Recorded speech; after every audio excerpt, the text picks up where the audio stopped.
Greetings, good people, ladies and gentlemen.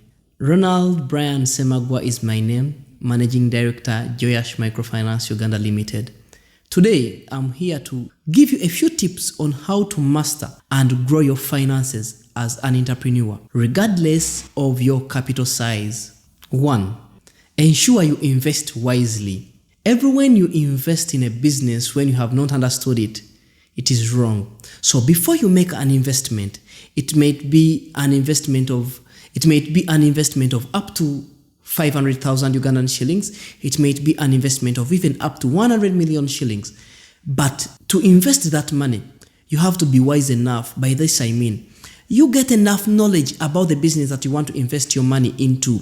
For example, today someone will come and tell you how selling cars or trading in cars is going to make you a lot of abnormal profits. But before you understand the dynamics of that business, could you please hold your money other than going into that business and you lose out? That's what I would advise my fellow entrepreneur. Someone will tell you today that when you invest your money in selling tomatoes, you're going to get abnormal profits. They usually say selling tomatoes, you get 3 times your investment. But my dear brother, my dear sister, before you get to know, you've lost money. But why? Because you did not get to know the dynamics of that business that you're going to venture into. So before you do that, make enough research and get to know the business that you are going to venture into. Point number 2, ensure that you have accurate and clear bookkeeping. This helps you to surely monitor your expenses. It helps you to manage your budget. You will not spend money that you don't need to spend. You will not spend money recklessly in the business. And also, it will help you know which invoices you have to send out, which invoices you have to pay, and hence it helps you to grow your finances. If you don't do this, you are really going to fail out in growing your finances, because when you have finances and you don't monitor them, you don't monitor how money is coming in, you don't monitor how money is going out, it is surely so bad for you as an entrepreneur. Therefore, I would advise my fellow entrepreneur today to always monitor and make sure that they do bookkeeping. Even though they don't be in these businesses by themselves, let there be bookkeeping that is accurate and on point. It is even important for purposes of taxation. By the time the taxman comes, you are surely on point. Therefore, my fellow businessman, my fellow entrepreneur, always have bookkeeping that is accurate. Therefore, be strict on it.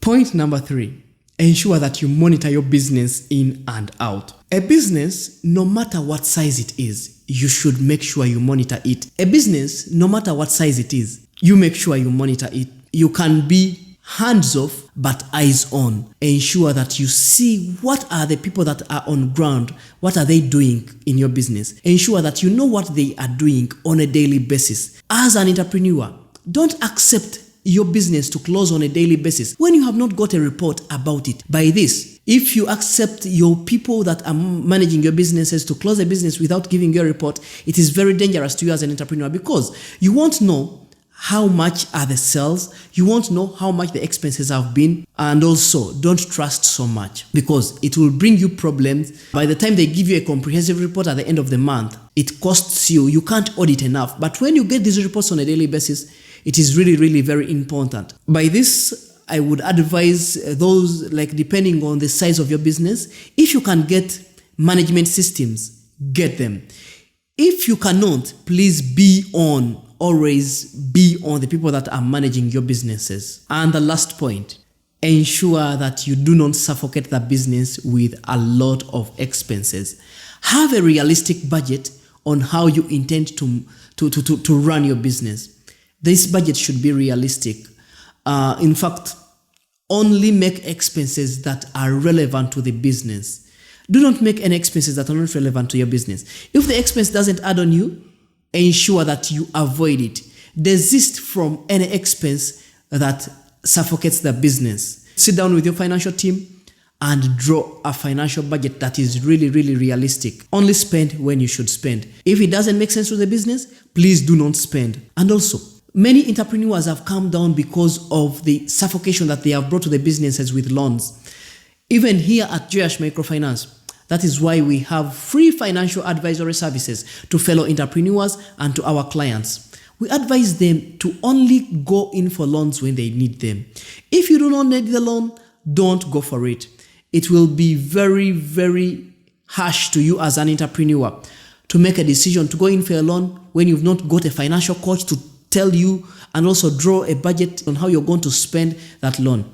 Go in for a loan if you have purpose. Without a purpose, don't go in for the loan, because when you go in for the loan, you are going to suffocate the business with a lot of expenses. With that all said, my fellow entrepreneurs, I believe we can make it. We can grow our finances every now and then. Invest wisely, don't suffocate the business, monitor the business, and also ensure that you only are very strict with bookkeeping. These principles will help us grow our businesses. Also, don't forget to go for financial coaching as an entrepreneur. It will help you so much.